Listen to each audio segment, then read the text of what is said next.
Hello, friends. This is Dave Hurwitz, executive editor at ClassicsToday.com, here with What Are You Listening to Lately?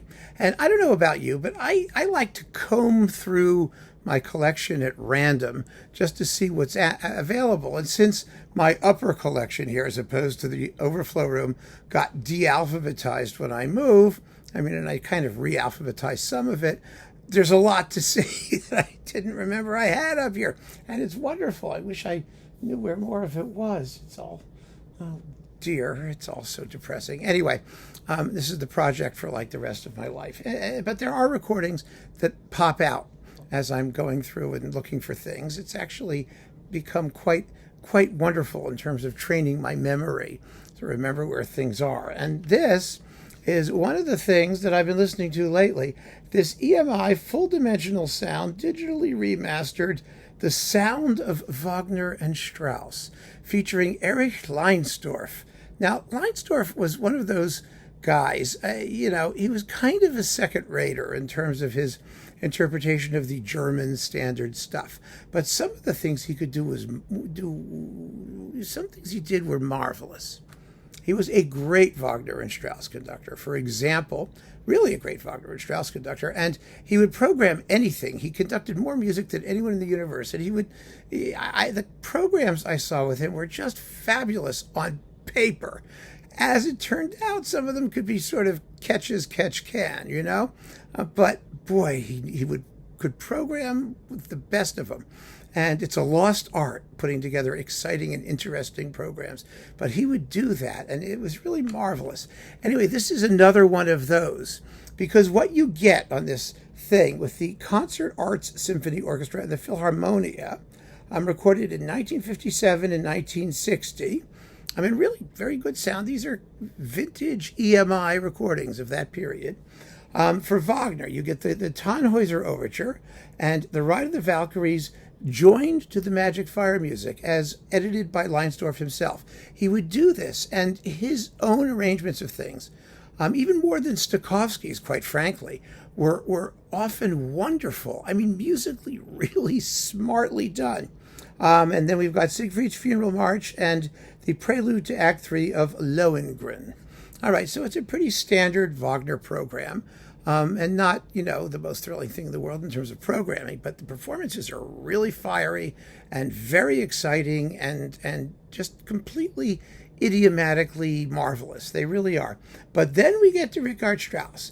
And for Richard Strauss, we have a really snazzy and exciting Till Eulenspiegel's Merry Pranks.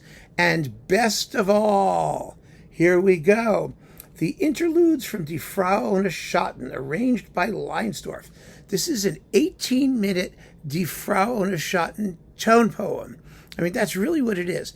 And it's about 100,000 times better than Richard Strauss's own suite from Die Frau ohne Schatten. Because Strauss had absolutely no interest in making these sort of arrangements from his operas. And he was particularly not interested in doing the suite from Die Frau ohne Schatten. So what you got was basically all of the dullest music in one handy package. It's pretty. It's not, I say all of the dullest music, but what I'm talking about is contrast. The contrast between the exciting bits and the slower bits. The end of the first act of Die Frau ohne Schatten, for example, is not the most thrilling music in the opera. After all the craziness that's going on, it's the right thing in its place. But do you want to hear it separately? Well, that's what a good half of Strauss's own arrangement is. It consists of just the orchestral bits when Barak is going to sleep after having hysteria with his wife and hysteria with his family and craziness with, the Empress coming down to earth and popping up and doing all this wild stuff. And so at the end, he's like laying there, and the night watchman's coming around going, oh, everyone is sleeping. It's all so peaceful. It's warm. It's lovely. And it is such a snooze. And it goes on forever because, as we know, Strauss had, for whatever his other fabulous gifts, a really defective sense of timing. I mean, he just never knew when to stop. And Act One of Frau is one of those wonderful cases in point. Like I said, if you're listening to the opera and you're there, it's okay. It's because you've got things to look at too. The watchmen keep coming on and going off. Then they come back. Then they leave. Then they come back and sing their thing. Then they leave. Okay.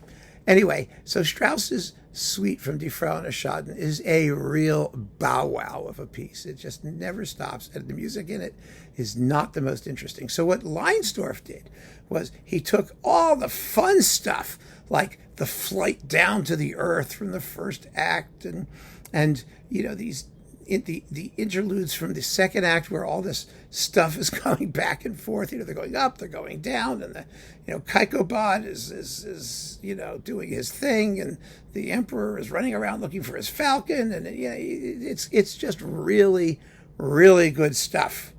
And it's, like I said, 18 minutes long, and it's marvelously performed here. And it's just a wonderful summary of Die Frau ohne Schatten, which is, of course, according to many, Strauss's greatest opera. And I wouldn't disagree with that. It is just the most glamorous, glitzy, everything but the kitchen sink scream fest that you've ever heard in your life. So you want to hear how exciting it is and how big it is and how glamorous it is. And Leinsdorf knows that. And so this is what I listen to this for. It really is, because it's just tremendous. And it's probably terribly out of print, and God knows if you can find it. Here's the cover. Take a look if you want to see what it was. But if you can get your hands on it, it's really worth giving it a shot. So keep on listening, friends. Thanks for joining me. Take care.